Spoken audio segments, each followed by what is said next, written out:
অল্প কিছুক্ষণের মধ্যে পবিত্র কালামুল্লাহ শরীফ থেকে গুরুত্বপূর্ণ তাফসীর পেশ করিবেন ছাগলনাইয়া ফাটাননগর ফরাজি বাড়ি জামে মসজিদের সম্মানিত খতিব, ফেনী মডেল কলেজের সম্মানিত প্রভাষক, প্রতিশিল্পী গোষ্ঠীর সম্মানিত পরিচালক হযরত মাওলানা হাফেজ নুর হোসেন সাহেব এখন আপনাদের সামনে পবিত্র কালামুল্লাহ শরীফ থেকে তাফসীর পেশ করিবেন ফাটাননগর ফরাজি বাড়ি জামে মসজিদের সম্মানিত খতিব, ফেনী মডেল কলেজের সম্মানিত প্রভাষক হযরত মাওলানা হাফেজ নুর হোসেন সাহেব। হযরত মাওলানা হাফেজ নুর হোসেন সাহেবকে অত্র মাদ্রাসার পক্ষ থেকে, মাদ্রাসার কমিটির পক্ষ থেকে ওনার গুরুত্বপূর্ণ নসিহত পেশ করার জন্য অনুরোধ রইল। يا أيها الذين آمنوا صلوا عليه وسلموا تسليما সবাই মহব্বত করে পড়ুন আল্লাহুম্মা সাল্লি আলা মুহাম্মদ ওয়া আলা آل محمد كما صليت على إبراهيم وعلى آل إبراهيم إنك حميد مجيد আপনারা সবাই কেমন আছে? আলহামদুলিল্লাহ। মধ্য চারিপুর বাসী সবাই কেমন আছে? আলহামদুলিল্লাহ। খুশির আওয়াজ কি জোর হয় নাকি আস্তে হয়? কোনটা? জোরে। মুহাব্বত করে আওয়াজ করে আসমান জমিন সাক্ষী করে কালিমাতুশ শুকরিয়া আদায় করেন। সবাই কেমন আছে? আলহামদুলিল্লাহ। সুম্মা আলহামদুলিল্লাহ। ঈমানের দাবি যদি কুরবানি হয়, সে দাবি পূরণে আমি তৈরি থাকি যেন ও গো দয়াময় আমার প্রভু দয়াময় ও গো দয়াময় আমার প্রভু দয়াময়। ঈমানের উপমাজে অগ্নি শিখা কাজ হলো শুধু তার জ্বলতে থাকা। ঈমান মানে বসে থাকা নয়, ঈমান মানে প্রতি ক্ষণে ক্ষণে জ্বলে ওঠা রব্বুল আলামিনের ভালোবাসা পাওয়ার জন্য। কথা ঠিক কিনা? ঈমানের উপমাজে অগ্নি শিখা কাজ হলো শুধু তার জ্বলতে থাকা। তেমনি করে ওগো নিঃশ্বাসে আমি জ্বলে জ্বলে জীবনের দাম যেন খুঁজে পাই ওগো দয়াময় আমার প্রভু দয়াময়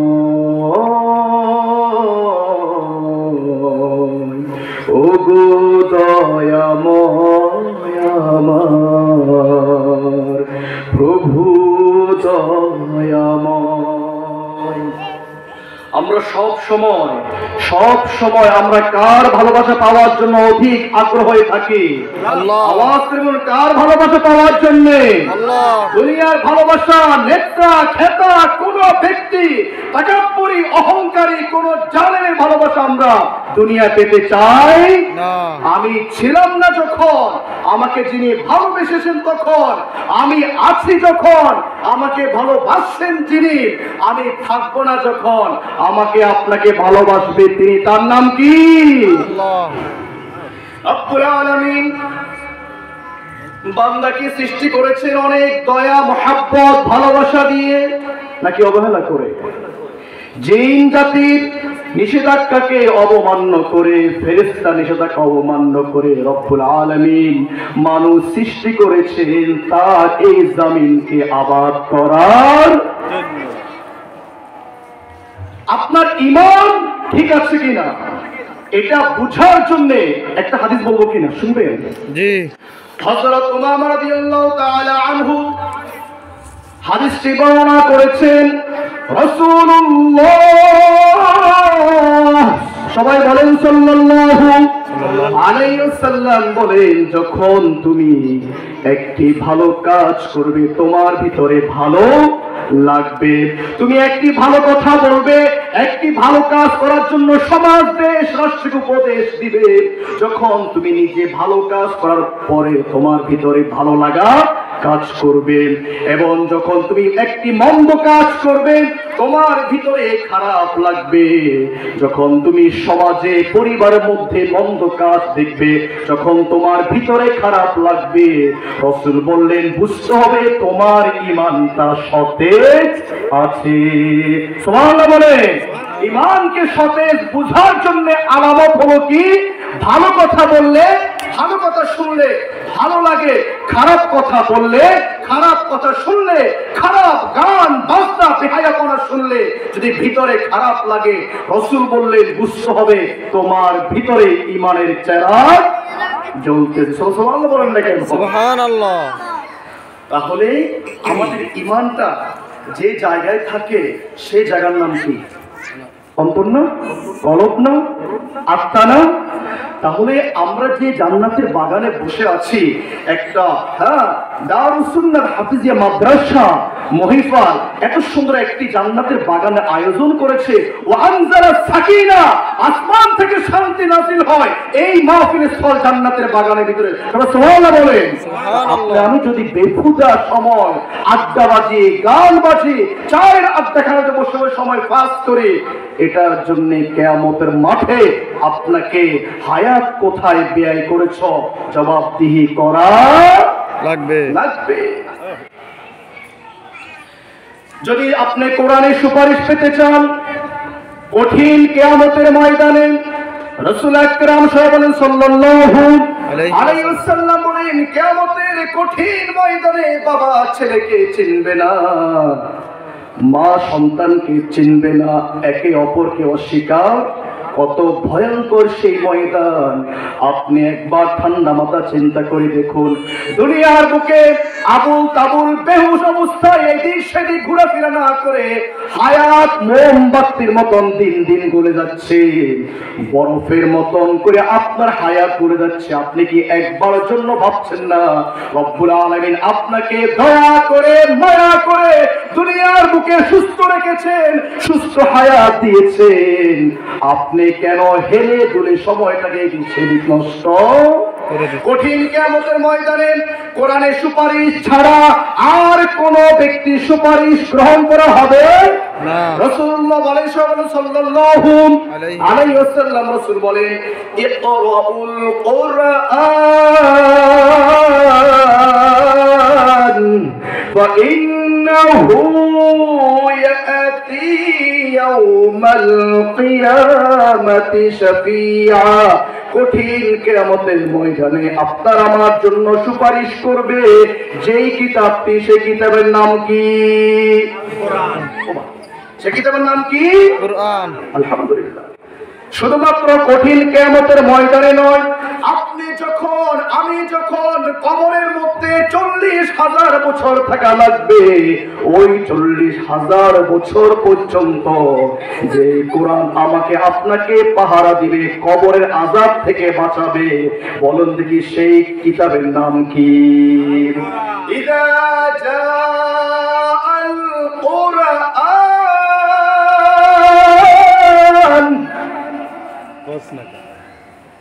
عند رأسه আপনার মাথার পাশে কবরের ভিতরে কোরআন এসে ছায়া দিয়ে যাবে, আর কোরআন বলতে থাকবে, কবরের ভিতরে কবরের আযাবকৃত ফেরেশতা, তুমি এই বান্দাকে শাস্তি দিবা না।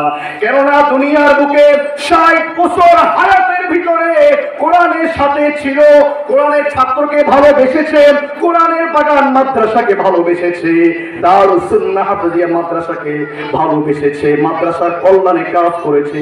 এই বান্দাকে কবরের মধ্যে আযাব দেওয়ার জন্য দিবে না। সেই কিতাবের নাম কি? কোরআন। জানতে হবে, কোরআনকে ভালোবাসতে হবে। কোরআন ছাড়া কোনো বিকল্প কোনো কিতাব, কোনো মন্ত্র তন্ত্র গ্রন্থ আর কিছু হতে পারে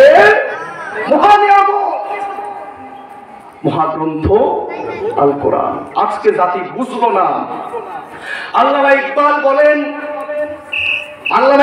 বলেন ব্যাক টু দ্য কোরআন, তুমি কোরআনের দিকে ফিরে যাও, তোমার জীবনের সকল শান্তি সমাধান কোরআনের ভিতরে নিহিত আছে। সুবহানাল্লাহ বলেন না কেন? সুবহানাল্লাহ। কবি জগতের সম্রাট আল্লামা ইকবাল বলেন তুমি কোথায় ফিরে যাও? কোরআনের দিকে ফিরে যাও। সম্মানিত উপস্থিতি, আল্লাহ আপনাকে একটা সুন্দর জীবন দিয়েছেন, সুন্দর হায়াত দিয়েছে, সুন্দর দুচক্ষু দিয়েছে, সুন্দর মেজাজ দিয়েছে, সুন্দর একটা বুদ্ধি দিয়েছে। আপনি যদি আপনার এই সুন্দর বুদ্ধি, সুন্দর জীবনটা যদি আপনি কোরআনের সাথে না লাগান, তাহলে আপনাকে দিন দিন শয়তান ওয়াসওয়াসা দিয়ে আমাকে আপনাকে নিয়ে যাবে কোথায়? জাহান্নামে। কবি বলেন अमल से जिंदगी बनते हैं, ये जन्नत भी जहन्नम भी, दिखा के अपनी फितरत है न नारी न नूरी। अल्लाहु আকবার। সবাই বলে তোমাকে যে জীবন দিয়েছেন, তুমি চাইলে জীবনটাকে জাহান্নামে বানাতে পারো, এবং তুমি চাইলে তোমার এই জীবনকে তুমি জান্নাতি বানাতে। এটা কার হাতে? আপনার হাতে। আল্লাহ তাকে আদালত দিয়েছে, একটা বিবেক দিয়েছে। আপনি চিন্তা করে দেখুন, সকাল থেকে সন্ধ্যা পর্যন্ত, সন্ধ্যা থেকে সকাল পর্যন্ত আপনার সুন্দর নিয়ামত হায়াতটা আপনি কোথায় ব্যয় করছে? রবের নিয়ামত খেয়ে রবের অকৃতজ্ঞ প্রকাশ করবেন, রবের নিয়ামত খেয়ে রবের বিরুদ্ধে কথা বলবেন, রবের জমিনে থেকে রবের জমিনের বিরুদ্ধে কথা বলবেন। আপনার মতন বেঈমান অকৃতজ্ঞ আকাশের নিচে জমিনের উপর আর কে হতে পারে? সময়টা হাজির। যে কথাটা বললাম কোরআন কেন্দ্রিক, একটু উপলব্ধি করবেন। আজকে আমি আপনাদের সময় খুবই কম, আসরের পর থেকে সময়টা শীতকালীন সময় খুব ছোট। আমি আপনাদের ছোট্ট একটা SMS দিয়ে ইনশাল্লাহ কথা রেখেই টানবো। আসেন, আওয়াজ করে বলবেন আমার পুরা দেহটা পরিচালনা করে শরীরের ভিতরে কোন অংশটুকু? মাথা। মাইকের আওয়াজ যাচ্ছে যতদূর পর্যন্ত। প্লিজ টেলিভিশন, মোবাইলে চোখ মন না দিয়ে 10টা মিনিট কথাগুলো শুনুন।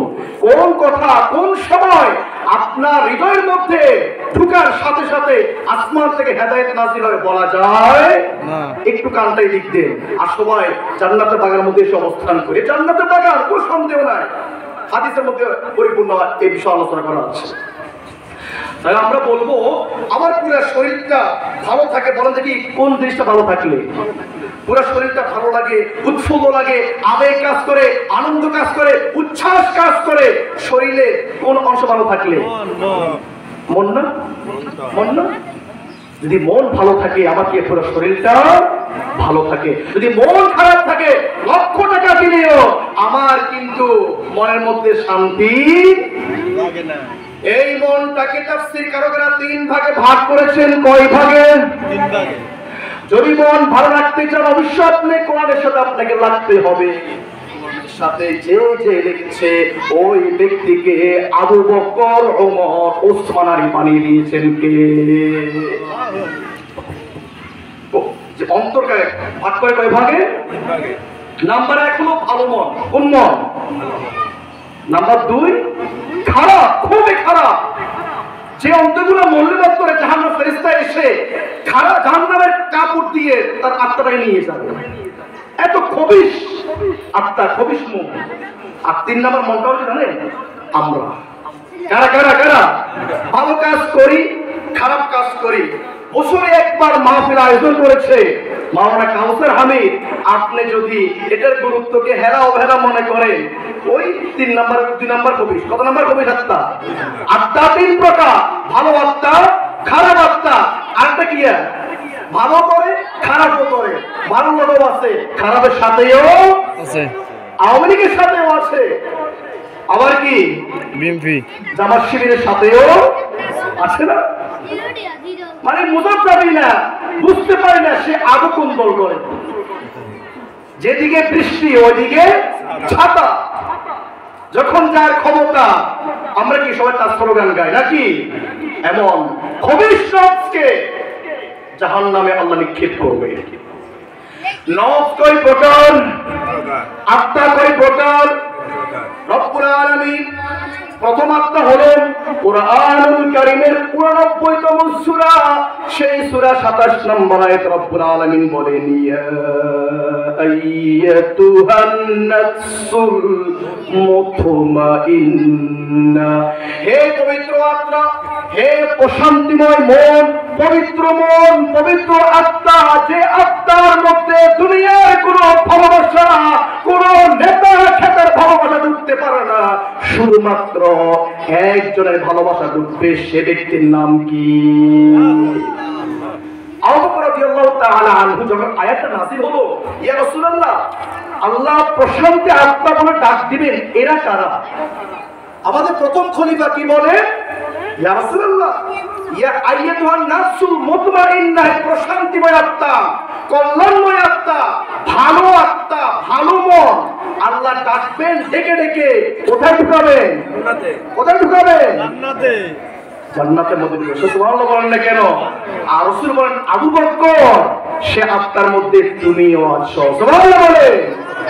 আমরা বুঝতে পারলাম মুতমাইন্না ভালো আত্মা বলতে কাদের আত্মা? নবী রাসূল, সাহাবায়ে কেরাম, তবে তাবেঈন, আইম্মা মুস্তাকিন, সকল কোরআন প্রেমিক। কোরআন অন্তরগুলো হলো ইয়া, বলো সবাই, ইয়া আইয়াতুহান নাফসুল মুতমাইন্না। আমরা সবাই কি মুতমাইন্না মন অর্জন করতে চাই কিনা? প্রশান্তিময় মন, জান্নাতি মন আমরা সবাই তৈরি করতে চাই কিনা? যদি চাও, আপনাকে রাসূলের কলিজা ভরা ভালোবাসা ভিতরে লালন করতে হবে। পারবেন কিনা? আবু বকরের মতন, ওমরের মতন, ওসমানের মতন, আলীর মতন যদি ভালোবাসা আপনার কলিজা ভরা থাকে, নিঃসন্দেহে আল্লাহ আপনাকেও ডাকবেন, ইয়া আইয়াতুহান নাফসুল মুতমাইন্না ইরজিই ইলা রাব্বিকি রাদিয়াতান মারদিয়া ফাদখুলি ফি ইবাদি ওয়াদখুলি জান্নাতি। সুবহানাল্লাহ বললেন না? তাই আপনার জন্য রেফারেন্স দিলাম কি? রাসূলের ভালোবাসা, 4 খলিফা, কোরআনের ভালোবাসা। নাম্বার 2, সবচেয়ে খবিশ আত্মা, সবচেয়ে নিকৃষ্ট আত্মা, যেই আত্মাগুলা রাসূল বলেছেন মুশরিক কাফেরদের মতন আত্মা। আপনার সামনে মুসলমান ভাইকে জবাই করে ফেলে, আপনার সামনে বিনা দোষে বিনা কারণে মানুষকে মামলা হামলা দিচ্ছে, আপনার চোখের সামনে নির্দোষ মানুষকে দোষী বানাচ্ছে, আপনার এই মন একবার জন্য করে নাই এই আলেমের কি দোষ ছিল বিনা দোষে বিনা কারণে? 13টি বছর পর্যন্ত জেলের মধ্যে যারা আবদ্ধ রেখে সর্বশেষ শহীদ করে দিয়েছে আল্লামা সাঈদী। এই জাতীয় মন গুলা আমাদের মধ্যে এখনো আছে কিনা? আছে। খবিশ, খবিশ, এই জাতীয় মন মানুষগুলা, এটা কি আমার নাকি আল্লাহ কার কথা? আল্লাহ না মোল্লা? আল্লাহ। কোরআনুল কারীমের 12 নম্বর সূরা 53 নম্বর আয়াতে প্রায় বলেন, ওয়ামা উবাররিউ নাফসি ইন্নান নাফসা লাআম্মারা। এই জাতীয় নফসগুলো হলো খুবই খারাপ নফস। এরা মানুষকে খারাপ কাজ করতে উদ্বুদ্ধ করে, এরা মানুষকে খারাপ কাজ করার জন্য পরামর্শ দেয়, এরা মানুষকে খারাপ কাজ দেখার পরেও বলে না এটা খারাপ কাজ। এই জাতীয় মনগুলো হচ্ছে কোন ধরনের আত্মা? খারাপ। কোন আত্মা? কোন আত্মা? খারাপ আত্মা। 3 নম্বর নফস, আমি আর আপনি খেয়াল করি, এবার একটু মনোযোগ দিন। 3 নম্বর নফস অনুতপ্ত, আফসোস করা, ভুলটা করে ফেলেছি, আজকে শুধু একটা আয়োজন করেছিল এখানে বুঝতে পারি নাই, বেফুদা টেলিভিশনের পর্দায় বসে বসে একটা রাত একটা সিনেমা দেখেছি, সময়টা পাস করে ফেলেছি। মাহফিল শেষে আপনি আফসোস করবেন যতক্ষণ পর্যন্ত কোরআনের কালাম শুনবেন। রাসূল বলেন রব্বুল আলামিন আরশ আজিমে ওই বান্দাকে নিয়ে গর্ববোধ করে ফেরেশতাদের সামনে, আমার বান্দা আমার কালাম শুনেছে। এক তোমরা বলেছিলা মানুষ সৃষ্টি করিও না, সৃষ্টি না করতাম, আজকে তারা আমার কালামের ওয়াজ শুনতো। এটা আল্লাহ অহংকার করে ফেরেশতাদের সামনে। কাদের সামনে? অনুতপ্ত নফস। কোন নফস? মানে চেষ্টা করে খারাপ থেকে ফিরে থাকার জন্য, ভালো কাজ করার জন্য। এই জাতীয় নফসগুলো কোন নফস? এদিকেও আছি, ওইদিকেও আছি, মন্দিরেও আছি, মসজিদেও আছি, হ্যাঁ জামাত শিবিরের সাথেও আছি, আওয়ামী লীগের সাথেও আছি। আছে না? এগুলো আছে না? মুনাফিক আছে কিনা? এটা 3 নম্বর নফস। এটা কত নম্বর নফস? রব্বুল আলামিন বলেন কুরআনুল কারীমের 75 নম্বর সূরা, সূরাতুল কিয়ামাত 2 নম্বর আয়াত। রব্বুল আলামিন বলেন লা উকসিমু বিয়াউমিল কিয়ামা ওয়া লা উকসিমু বিন নাফসিল লাওয়ামা। এটা কোন নফস? নফসে লাওয়ামা। এটা কোন নফস? নফসে লাওয়ামা। নফসে 2 নম্বর নফসের নাম কি? নফসে আম্মারা। 3 নম্বর নফসের নাম কি? নফসে মুতমাইন্না। আরশের মালিক দোয়া করছি জান্নাতের বাগান থেকে আমার সামনে যে সকল ভাইরা বসা আছে, এই কথা শোনার পরে আমাদের প্রত্যেক ভাইকে আল্লাহ তুমি মুতমাইন্না নফস দান করো। সবাই বলেন আমিন। এবার আমি আপনাদের সামনে, তাহলে আচ্ছা রব্বুল আলামিন যে আমাদের সৃষ্টি করেছে, কি না থাকলে বলুন তো মানুষ দুনিয়া থাকে না? কি না থাকলে? সবে তো চোখ, কান, হাত, পা, কিডনি সবই তো আছে। কি না থাকার কারণে আপনি আমি দুনিয়া থাকতে পারি না? কি কি বলে? রূহ, আত্মা। রূহ, রূহের খাবার কি? পোলাও, কর্ম, শীতকালে শাকসবজি, সবজি, কলা, দুধ, ওরা কি কি সমানে খায়, সমানে। আর বডিটা শুধু বাঁচা, শুধু মেকআপ করে আপনারা 24টা ঘন্টা, 24 ঘন্টা দেহ বাঁচানোর জন্য সবাই ব্যস্ত, ব্যস্ত। মার্কেট, শপিং মহল, রাস্তাঘাটগুলোতে হাঁটা যায় না, অহংকার সহিত হাঁটে। আল্লাহ নিয়ামত খেয়ে শুধু বডি বাঁচা। মৃত্যুর পরে এই বডির কোনো দাম আছে কিনা বলুন সবাই? মরে দেখো তোমার বডি তার কোনো দাম থাকবে না সেখানে। তাহলে বডি বাঁচানোর জন্য মাটির খাবার আর পবিত্র আত্মার খাবার কি? কি খাবার? কোরআন। বলেন তেলাওয়াতুল কোরআন। রাসূলুল্লাহ সাল্লাল্লাহু আলাইহি ওয়াসাল্লাম সাহাবীরা জিজ্ঞেস করে ইয়া রাসূলুল্লাহ রূহটা কি, আত্মাটা কি? রাসূল তখন বলেন ইয়াসআলুনাকা আনির রূহ কুলির রূহু মিন আমরি রাব্বি। রূহটা হলো আল্লাহর আদেশ। কার আদেশ? প্রত্যেকটি মানুষের ভিতরে কার আদেশ কাজ করে? কার আদেশ কাজ করে? আপনি কেন শয়তানকে প্রশ্ন দিতে আপনার মনের ভিতরে, ঘরের ভিতরে, মোবাইলের ভিতরে? কেন সুযোগ দিবেন না? কি দিবেন না? সুযোগ দেওয়া যাবে না। তাহলে সেই রুহের খাবার সবচেয়ে বড় নিয়ামত। পৃথিবীর ধ্বংস, পৃথিবীর সৃষ্টির ইতিহাস, বর্তমান ইতিহাস, পৃথিবীর ধ্বংসের পরে ইতিহাস, যেখানে লেখা আছে কণ্ঠ ছেড়ে আওয়াজ করে বলো সে বইয়ের নাম কি? আপনার কথা বুঝেন কিনা? উত্তর দিবে। এগুলো একেবারেই প্রশ্ন। তারপরে আসে আমি খুতবাটাকে নিয়ে যাচ্ছি আমার শেষের দিকে। আসেন, এটা হলো আপনার আমার পুরো শরীরে যে রুহের বিষয়ে একটা আলোচনা করেছিলাম, সে রুহের ভিতরে রুহের খারাপ দিক 7টি। খারাপ দিক কয়টি? আমি খুব দ্রুত বলে যাব, রেফারেন্স কোরআন দিয়ে আপনারা বাসায় পড়লে তাফসীর দেখে নেবেন, পারলে নোট করে কথা নিয়ে যাবেন। রুহের আমি রুহকে 3 ভাগে ভাগ করেছি। নফস, নফসকে কাকে কাকে? মনকে, আত্মাকে, হৃদয়কে কয় ভাগে ভাগ করলাম? যে হৃদয়ের ভিতরে কোরআন থাকে, আল্লাহর ভয় থাকে, ওই হৃদয় জান্নাতের হৃদয়, নিঃসন্দেহে কোনো সন্দেহ ওই হৃদয়ের মধ্যে কোনো শয়তান আসতে পারে না। 1 নম্বর হৃদয়ের খারাপ দিক কয়টি বললাম? 1 নম্বর হলো এই হৃদয়টা হচ্ছে বিচলিত হৃদয়। সূরা জুমার আয়াত নাম্বার 23। হৃদয় হচ্ছে কঠিন, শক্ত। সূরা বাকারা আয়াত নাম্বার 74। হৃদয় অনুতপ্ত হয়, সত্য প্রত্যাখ্যান করে।